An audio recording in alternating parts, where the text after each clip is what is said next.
My stepmother said I made her uncomfortable in her own home. My dad reminded her whose name was actually on the deed. So here's the thing about grief. It makes people do stupid things. My dad, his stupid thing was marrying Linda 6 months after my mom died. I was 15, still wearing black to school, still finding my mom's hair on my pillow sometimes, and this woman was already measuring for new curtains. Linda moved in like she was conducting some kind of hostile takeover. The family photos came down first. Every single one. Mom and dad's wedding photo. My baby pictures with mom holding me. The vacation photos from that trip to the coast where mom taught me to bodyboard. All of it boxed up and moved to the attic within her first week. Then my mom's books disappeared from the shelves. Her favorite dishes vanished from the cabinets. Those curtains she'd sewn by hand during my childhood. The ones with the little flowers that she'd spent 3 weekends perfecting. Gone overnight. Replaced with this sterile, gray, minimalist aesthetic that made our home look like a dentist's office waiting room. We all need to move forward, Linda announced at dinner one night, using that fake sympathetic voice that made my skin crawl. Living in a shrine to the past isn't healthy for any of us. We need to create new memories in this space. Fresh energy. Dad just nodded along. Puppet on a string. Didn't even look up from his plate. I said nothing. Just quietly moved my mom's recipe box to my room that night before it could vanish into whatever void had swallowed everything else she'd touched. That recipe box was the last thing she'd used before she got too sick to cook. Her handwriting was still on the index cards inside. I wasn't letting Linda anywhere near it. The uncomfortable comments started small, subtle enough that if I complained, I'd look crazy.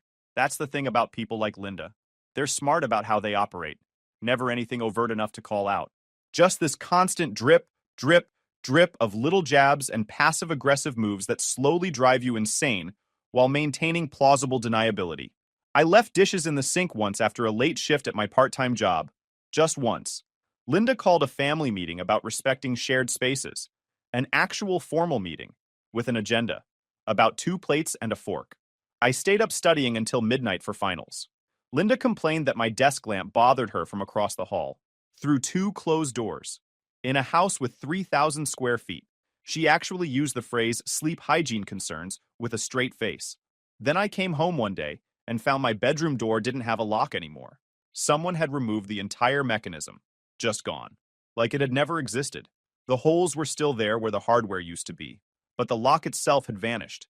Privacy concerns, Linda explained when I asked.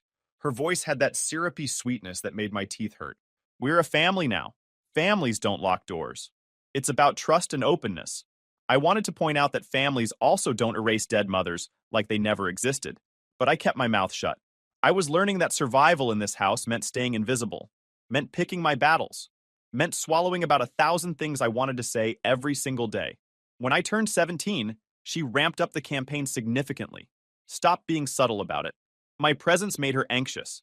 My schedule disrupted her routine. She felt like a guest in her own home. The irony of that last one almost made me laugh out loud. Dad would just sigh and ask if I could try harder to get along with her. This man, my own father, asking me to try harder with the woman who'd thrown away my mother's wedding china because it clashed with her new color scheme. The china that had been in Mom's family for 3 generations. Gone in a single afternoon while I was at school. I started spending more time at the library, at friends' houses, at coffee shops doing homework until closing time. Anywhere but home. Because it didn't feel like home anymore. It felt like enemy territory. Like I was an intruder in the house where I'd learned to walk, where Mom had taught me to read, where every corner used to hold a memory. And now every corner just reminded me of what was gone. The worst part was watching Dad just go along with all of it. He'd been my hero once. The guy who taught me to ride a bike, who stayed up late helping me with science projects, who held me when Mom first got diagnosed and promised everything would be okay. That guy was gone now. Replaced by this hollow man who flinched whenever Linda raised her voice and couldn't meet my eyes at the dinner table.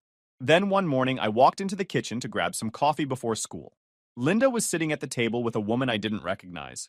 They had floor plans spread out between them. Real estate agent, I figured, looking at the business cards scattered around.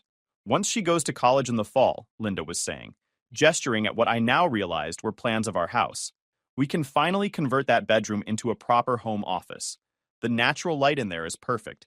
She was talking about my room. My mom's old sewing room that she'd converted into my nursery when she was pregnant with me. The room where I'd grown up. I got into state school, I said quietly from the doorway. They both jumped.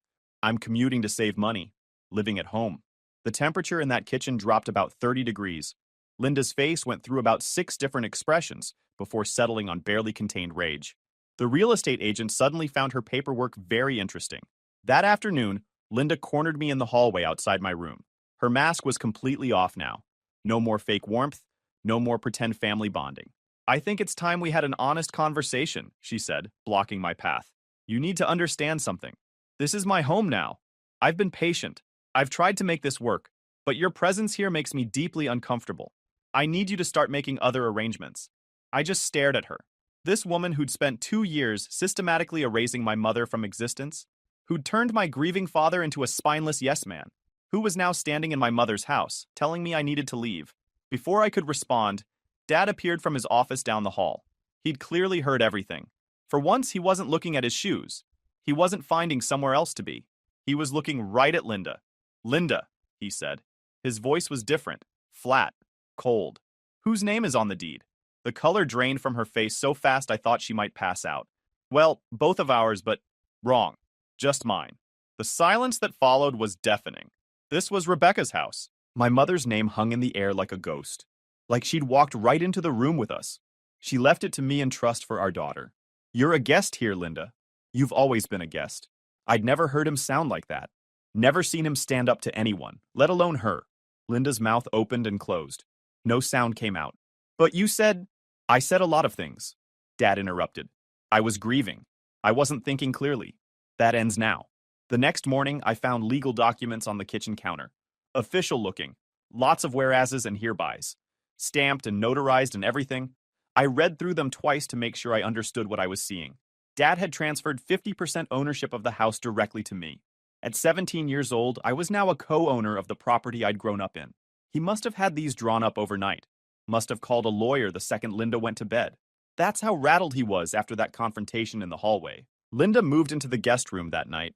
Didn't say a word at dinner, just picked at her food and excused herself early. She stopped making eye contact with me entirely after that. Would leave a room when I entered.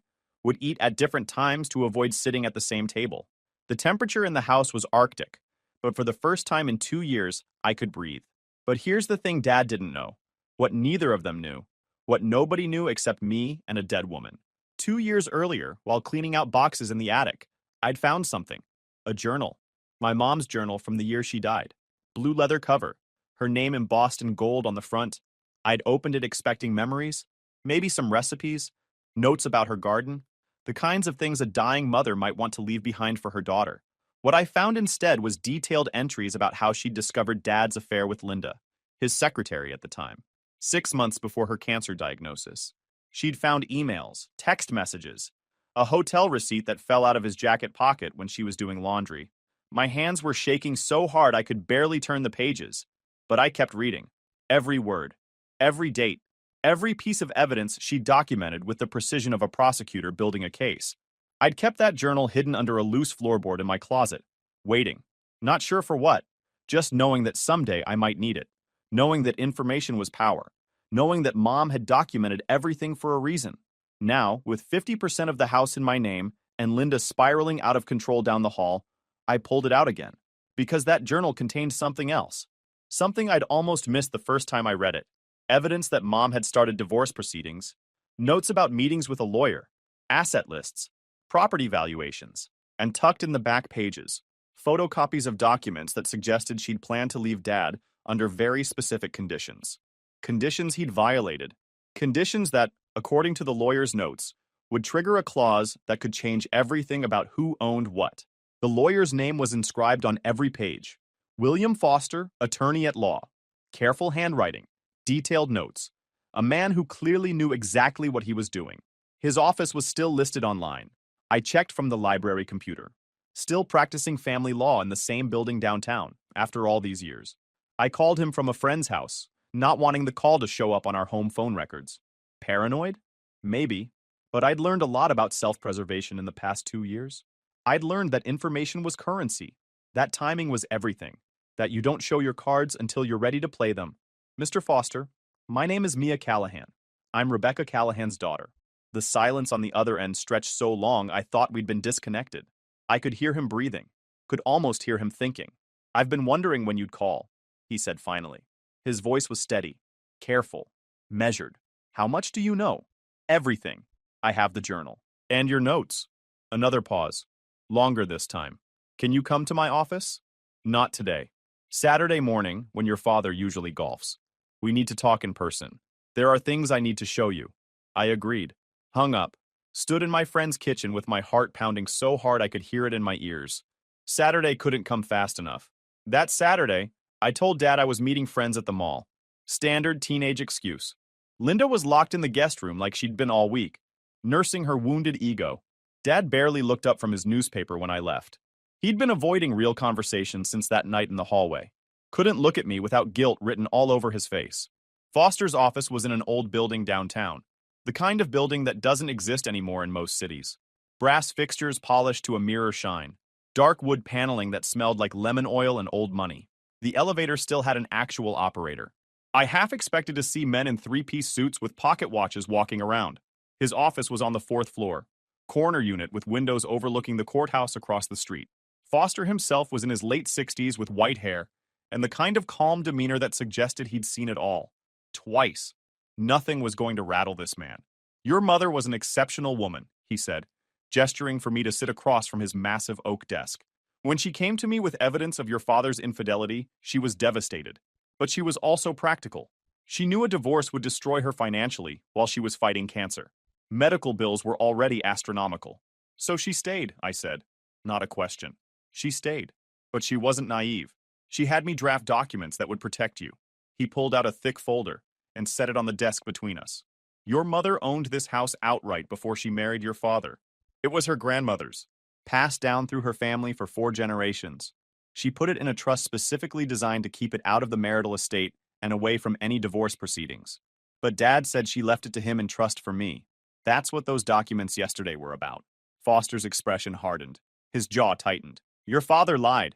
Your mother left the house directly to you, with a trustee to manage it until you turned 18. I'm that trustee. Your father has been living there at my discretion, which I granted out of respect for your need for stability as a minor. But legally, he has no claim to the property. Never did. The room was spinning. I gripped the arms of my chair. What? The house has been yours since your mother died, Mia. The property transfer your father showed you this week? Meaningless. He can't transfer what he never owned. I sat back, trying to process. 2 years of walking on eggshells. 2 years of feeling like a guest in my own home. 2 years of watching Linda erase my mother piece by piece while Dad stood there and let it happen. Does he know? I finally asked. That he doesn't own it? He knows. I told him at the reading of the will. He chose to ignore it, hoping you'd never find out. Hoping you'd go off to college and never look too closely at the paperwork. Foster slid the folder across the desk toward me. This is everything. The deed, trust documents, photocopies of your mother's journal entries, documentation of the affair, financial records showing how your father has been mismanaging funds that should have been preserved for you. I opened the folder with shaking hands. Bank statements showing Dad had withdrawn money from Mom's accounts before she died. Receipts for jewelry he'd bought Linda while Mom was still in chemotherapy. Email printouts between them that made my stomach turn. There's more, Foster said quietly. Your mother had a life insurance policy. $500,000. It was supposed to go into a college fund for you. Your father cashed it out and used it to pay off his business debts. The rage that flooded through me was cold, precise. Not the hot anger I'd felt before. This was something different, something calculated. What can I do? I asked. Legally, you can evict them both. Today. You're 17, but as the property owner with documented trustee approval, you have that right. Or you can wait until you're 18 in 4 months and handle it then with full legal autonomy. Either way, they have no leg to stand on. I thought about Linda in the guest room, probably already planning her next move to push me out. I thought about Dad's fake property transfer, his complicity, his weakness, the way they'd been trying to erase Mom while living in her house, spending her money, sleeping in her bed. I want to wait, I said, until I'm 18. But I want everything ready to go the day I turn 18. Foster smiled. It wasn't a warm smile. I was hoping you'd say that. Over the next 4 months, I played the perfect daughter. Agreeable, quiet, invisible. The kind of teenager every stepmother dreams about having. Yes, ma'am. No, ma'am. Whatever you say, ma'am. It was exhausting. Every day felt like a performance. But I kept my eyes on the prize. 4 months wasn't that long. I'd survived 2 years of Linda's campaign. I could survive 16 more weeks of playing nice while the fuse burned down to nothing. I got a part-time job at a bookstore downtown and started saving every penny. Opened a separate account at a different bank. Cash deposits only. Nothing that could be traced or questioned. I made sure my grades were flawless. Perfect attendance. Extra credit on every assignment. Applied to colleges with my guidance counselor's help. Made all the right noises about my future. Attended family dinners without complaint. I was building a paper trail of model behavior, something that would look good later if anyone questioned my character or my decisions. At home, the dynamic had shifted in weird ways. Linda stayed in the guest room most of the time, only emerging for meals. She'd stopped her commentary about my presence, stopped trying to control my schedule or complain about my lamp. She'd gone quiet, watchful. Dad walked around like a ghost, his guilt finally catching up to him, I figured. I caught him looking at Mom's old photos sometimes, the ones I'd rescued from the trash and hidden in my room. He never asked where I'd found them, never acknowledged what he'd let Linda do to Mom's memory. One night in January, 2 months before my birthday, he knocked on my door. Can we talk? I let him in. He sat on the edge of my bed, looking older than I'd ever seen him. Smaller somehow.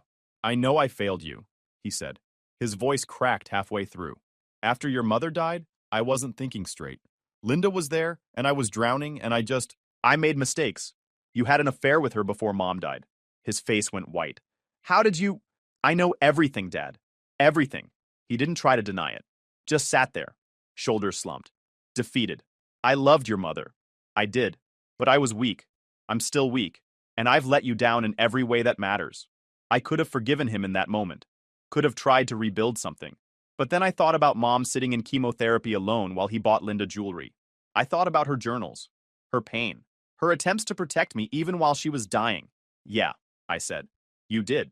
He left without another word. The weeks leading up to my birthday were strange, tense in a way that made the air feel thick.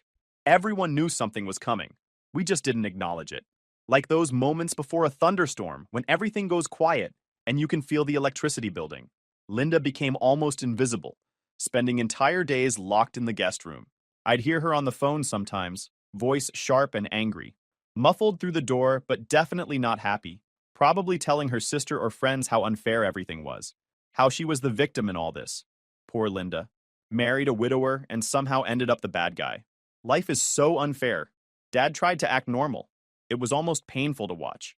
Small talk at breakfast about the weather, questions about school, forced cheerfulness that fooled absolutely no one. But his eyes were hollow. He knew something was coming. He just didn't know what or when or how bad it would be. I spent those weeks planning with the precision of a military operation. Met with Foster twice more, going over every detail until I could recite the legal strategy in my sleep. He helped me open a bank account in my name only at a completely different institution than the one Dad used. Helped me understand property taxes, utilities, homeowners insurance, all the practical things I'd need to manage as a property owner at 18 years old. He even connected me with a property management company that could help if things got overwhelming. Your mother thought of everything, he told me during our last meeting before my birthday. She knew your father would fall apart without her, knew he'd make poor choices, so she built safety nets for you. Did she know about Linda before she died? I asked. Yes. She confronted your father about 6 months before the end. He promised to break it off. Obviously, he didn't. Foster's jaw tightened. Your mother made me promise to tell you the truth when you were old enough. She didn't want you thinking she was naive or weak. She stayed because leaving would have destroyed you both financially during her treatment. But she never forgave him. I thought about Mom in those last months. How quiet she'd been. How she'd spent hours writing in her journals, making lists, having whispered phone conversations. I'd thought it was the medication making her distant. Now I understood. She'd been building a fortress around me, brick by brick, knowing she wouldn't be there to protect me herself. My 18th birthday fell on a Tuesday. I went to school like normal. Came home to find Dad had ordered a cake, made dinner. Linda even emerged from the guest room to sit at the table, though she looked like she'd rather be literally anywhere else on the planet. Happy birthday, sweetheart, Dad said, sliding an envelope across the table. I know things have been hard, but you're an adult now. We're so proud of you. Inside the envelope was a check for $5,000. For college, he said. Help you get started. I folded it carefully and put it in my pocket. Thanks. I actually have something to tell you both. They looked at each other nervously. Good. They should be nervous. I met with William Foster, Mom's lawyer. Dad's fork clattered against his plate. Turns out the house isn't yours, Dad. It never was. Mom left it directly to me. You've been living here at the trustee's discretion. My discretion, as of today. The color drained from his face. Linda's hand flew to her mouth. I'm giving you 30 days to move out. Both of you. Foster already has the paperwork filed. You'll find the official eviction notice posted on the door tomorrow morning. You can't do this, Dad said. His voice was cracking. This is my home. No, it's mine. It's always been mine. You lied about that. Just like you lied about everything else. Linda stood up so fast her chair toppled over behind her. You ungrateful little... After everything we've done for you. Everything you've done? I laughed. It came out wrong. Cold, hard. You threw away my mother's things. You tried to erase her from her own house. You wanted to kick me out so you could have a home office. Don't talk to me about what you've done. Dad was crying now. Actual tears. Please, we can work this out. I'll do better. You had 3 years to do better. I stood up from the table. You chose Linda over Mom while she was dying. You chose Linda over me after she was gone. Now you get to live with those choices. I walked to my room, locked the door, sat on my bed and waited for the shaking to stop. They tried everything over the next month. And I mean everything. Dad begged, made promises he had no intention of keeping, swore he'd changed, swore things would be different, swore he'd make Linda leave if I'd just give him another chance. The same empty words he'd been saying for 3 years. Linda threatened legal action until Foster sent her a certified letter outlining exactly how much trouble she could get in for harassment given the documented history of her campaign to push me out. That shut her up fast. They offered to pay rent, offered to stay in the guest room and leave me alone, offered to give me the master bedroom and the entire upstairs, offered to pretend we were a normal, functional family while I finished college. They got creative with the bargaining. I'll give them that much. I said no to all of it. Every single offer. No hesitation, no negotiation. The time for deals had passed about 2 years ago when Linda threw away Mom's wedding china. During the second week, Linda's facade slipped completely. All that careful composure she'd maintained, all that fake sweetness and victim energy, gone. I came home from work to find her in the kitchen in the middle of the afternoon, eyes wild, makeup smeared, looking like she hadn't slept in days. This is all your fault, she spat when she saw me. Her voice was raw, unhinged. Your mother was manipulative. She turned your father against his own happiness. She poisoned everything. Even from the grave, she's still ruining my life. My mother was dying of cancer while you were sleeping with her husband.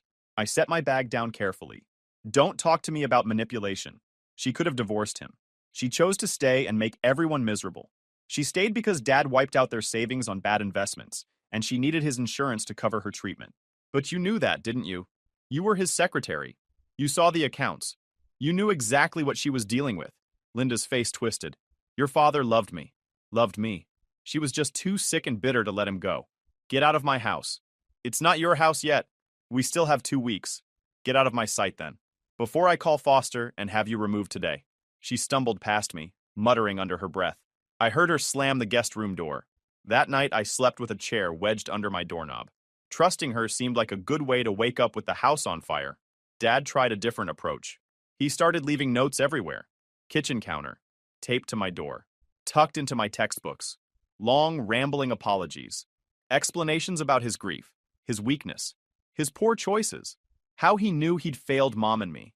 How he wished he could go back and do everything differently. I threw them all away without reading past the first few lines. On day 22, I got a phone call from someone I hadn't heard from since the funeral. My mom's sister, Aunt Christine. Your father called me, she said without preamble. He's devastated. Says you're kicking him out of his own home. It's not his home. It's mine. Mom left it to me. Silence. Then, Rebecca never told me that. She didn't tell anyone. She wanted to protect me. More silence. Your father said you found out about Linda. Yeah, I knew about her, Aunt Christine said quietly. During Rebecca's treatment, I saw them together at a restaurant when I was in town for a conference. Your mother made me promise not to say anything. Said she had a plan. She did. This was it. Your father is calling everyone, Christine continued. Your mother's friends. Our family. Trying to paint you as vindictive and cruel. Trying to get someone to intervene. Let him. I'm not going to. Her voice was firm. I thought you should know that Rebecca would be proud of you. After we hung up, I sat in the dark living room. Someone else knew the truth. Someone else saw what Dad had done. I wasn't crazy. Wasn't vindictive. I was just protecting what was mine. On day 28, I came home to find them packing. Boxes everywhere. Bubble wrap scattered across the floor, packing tape guns, labels, the systematic dismantling of a life built on lies. 3 years of Linda's gray aesthetic being stuffed into cardboard boxes and hauled toward the front door. Linda wouldn't look at me, kept her head down, moved boxes without speaking. Dad kept starting sentences he couldn't finish, would open his mouth, think better of it, and go back to taping up another box. Where will you go? I asked. Not because I cared, just curious how far they'd fall. Linda's sister has a place, Dad said quietly. We'll stay there until we figure things out. It's not far. About 2 hours. What about your business? Selling it. To pay back what I took from your mother's accounts. Foster made it very clear that was non-negotiable if I wanted to avoid criminal charges. He's got documentation of everything. Every withdrawal. Every transfer. Every cent that was supposed to be yours. Good. Linda tried to take some of Mom's jewelry on day 29. Claimed Dad had given it to her as gifts. I called Foster. He sent over a detailed inventory of Mom's possessions that she'd compiled before dying. Every piece of jewelry. Every book. Every dish. Every item of value, documented with photographs and descriptions. Everything Linda claimed was on that list. Put it back, I said, or I file theft charges today. She threw the jewelry box at my head. I caught it, put it in my room, locked the door, let her rage in the hallway for 20 minutes before she finally gave up and went back to packing. On their last day, I watched from the porch as they loaded boxes into a rental truck. The house already felt lighter, like it was exhaling for the first time in years. Like Mom's presence was seeping back into the walls now that Linda's gray energy was being hauled away in cardboard boxes. Dad paused at the door on his way out. His face was gaunt. He'd aged 10 years in 30 days. I'm sorry, he said. Your mother deserved better. You deserved better. I know sorry doesn't fix anything, but I needed to say it. Yeah, we did. They drove away. I went back inside and started working immediately. No time to process, no time to sit with feelings. There was work to do. The master bedroom was first. Linda's gray paint went under a warm cream that made the room feel twice as bright. I hung Mom's favorite curtains, the ones I'd hidden in the attic the week after the funeral when I saw Linda eyeing them. Found her bedding in a storage unit Dad had rented downtown and brought it all back. Her quilts, her throw pillows, the Afghan her grandmother had made. The living room was next. Soft sage green, Mom's favorite color. The color she'd always wanted to paint it, but Dad had vetoed. I hung her artwork back on the walls. Her watercolors of the ocean from our vacation. Her pressed flowers in delicate frames. The family photos that Linda had boxed up went back on the mantel. Found her piano at Aunt Christine's house. She'd asked to store it before Dad could sell it. Hired movers to bring it home. It looked perfect in the corner by the window. Right where it used to be. The kitchen took the longest. Buttery yellow paint. New hardware on the cabinets. And Mom's dishes. Her grandmother's china that Linda had sold. I tracked them down at 3 different consignment shops around town. Spent weekends driving to antique stores and estate sales. Called every secondhand shop within 50 miles. It took me 2 months and cost most of my savings from the bookstore. But I got every single piece back. Every plate, every bowl, every serving dish. All of it back where it belonged.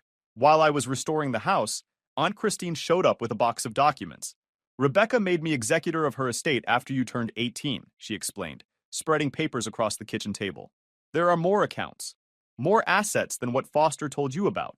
She wanted you to have them in stages, so you'd learn to manage money gradually. What do you mean more? Turns out Mom came from old money. Her grandmother's estate was substantial. There were properties in 2 states that had been in her family for generations. Investment accounts. A trust fund she'd kept completely separate from the marriage. All of it hidden from Dad. All of it protected. Why didn't she use any of this when she was sick? I asked. If she'd revealed these assets, your father would have claimed them in the divorce proceedings. Community property laws. She would have had to split everything. This way, everything stays with you. Clean, legal, untouchable. Your mother was the smartest person I ever knew. The house was just the beginning. There were rental properties generating monthly income, stocks and bonds. A college fund she'd established when I was born that Dad never knew existed. Properties generating passive income. A financial foundation that would support me for the rest of my life if I was smart about it. I enrolled in community college and kept working at the bookstore. My manager, Helen, was a woman in her 60s who'd known Mom from the neighborhood. She'd been at the funeral, had brought casseroles in those first terrible weeks. Your mother used to come in every week, Helen told me one day while we were restocking shelves. Always bought books about business, finance, real estate investing. Said she was planning for the future. I think she meant you. I'm retiring next year, she said a few months later. Been thinking about selling the store rather than closing it. You interested? Foster helped structure the purchase as a loan with manageable payments. I used some of Mom's smaller accounts as a down payment. Helen taught me everything over the next year. Inventory management, vendor relationships, the quirks of the neighborhood regulars who'd been shopping there for decades, the rhythms of the business, the seasonal patterns, everything she'd learned in 30 years of running the place. The sale went through in April, 1 year after my 18th birthday. Helen handed me the keys with tears in her eyes. Make it something special, she said. Your mother would be proud. I renamed it Rebecca's Books within a week, had a new sign made, painted the interior in warm, welcoming colors, created a children's section full of diverse books and comfortable reading nooks with beanbag chairs and soft lighting, added a coffee bar in the corner, hired 2 part-time employees, started hosting author events and book clubs on weeknight evenings. Business took off immediately. People who'd known Mom came by to share memories and became regular customers. Word spread through the neighborhood fast. The daughter of Rebecca Callahan had reopened the old bookstore and named it after her mother. People came out of curiosity at first, kept coming back because the place felt warm, felt like someone actually cared. I displayed her favorite books in the window, created a Rebecca's Picks shelf with all the titles she'd loved, put a small plaque beneath her photo explaining who she was, what she meant to me. 6 months after the eviction, Dad called. Linda and I are separating, he said. His voice sounded hollow. She's moving back east. Going to stay with family? I wanted you to know. Okay. I don't expect forgiveness. But if you ever want to talk, I'm here. I'm not going anywhere. I hung up. A year later, he called again. Different tone this time. Quieter. Something had changed. I sold the business and paid back every cent I took from your mother's accounts, plus interest. Foster has all the records. Every penny documented and transferred. Why now? Because I'm dying. Pancreatic cancer. 6 months, maybe less. Doctors found it too late. Nothing they can do. I met him at a diner. He looked terrible. Gaunt and yellow and old. Like he'd aged 20 years in 12 months. We talked for an hour. He told me about Mom. About their early years when things were good. About how fear and weakness turned him into someone he didn't recognize. I'm not going to say I forgive you, I told him. I don't. But I don't hate you either. That's more than I deserve. He died 2 months later. Linda didn't come to the funeral, didn't even send flowers. It was just me and Christine and Foster and a handful of Dad's old colleagues who barely remembered him anymore. Afterward, Foster pulled me aside in the parking lot. He left you about $40,000 after the business sale and debts. What do you want done with it? Donate it. To a cancer research charity in Mom's name. Every cent. While sorting through Dad's personal effects at his apartment, I found a box of letters he'd written to Mom but never sent. Letters from after her diagnosis, about his fear, his guilt. I read them once. They explained some things. Didn't excuse anything. Just explained. I put them in a drawer and never looked at them again. Last month, I got a message from Linda through social media. Long and rambling, full of excuses and apologies. She wanted closure. Wanted to explain her side of things. How she'd fallen in love with a broken man. How things got complicated. I deleted it without responding. Blocked her account. Some people don't deserve closure. Some doors stay shut. I'm 21 now. Running Rebecca's Books full-time while finishing my business degree online. The store is thriving. I've partnered with local schools for literacy programs and started hosting writing workshops. Added a used book section that's become popular with college students. I live in Mom's house. The one that was always meant to be mine. Fully restored now. Every room exactly how she would have wanted it. The rental properties bring in steady income. The investments grow quietly. I live comfortably. I still work full-time because I love it, not because I need to. 2 weeks ago, I was restocking shelves when a woman walked in. Mid-40s, nervous energy, professional clothes. She spent 20 minutes wandering around before approaching the counter. Are you Mia? Rebecca's daughter? Yeah. I worked with your father years ago, before Linda, at his first company. I just wanted to say, your mother came into the office once to surprise your dad for lunch. She saw something she shouldn't have. I always wondered if she knew, if that's why she seemed so sad toward the end. She knew, I said. She knew everything. The woman nodded slowly. I'm glad you got the house. I'm glad you have this place. She paused at the door. Your mother was the smartest person in every room she walked into. Everyone said that. Looks like you inherited that. She left, I went back to stocking shelves. Just another day. If you enjoyed this video, please hit that subscribe button. It really helps the channel and help us bring you more and better stories. Thanks. Stories. Thanks. Stories.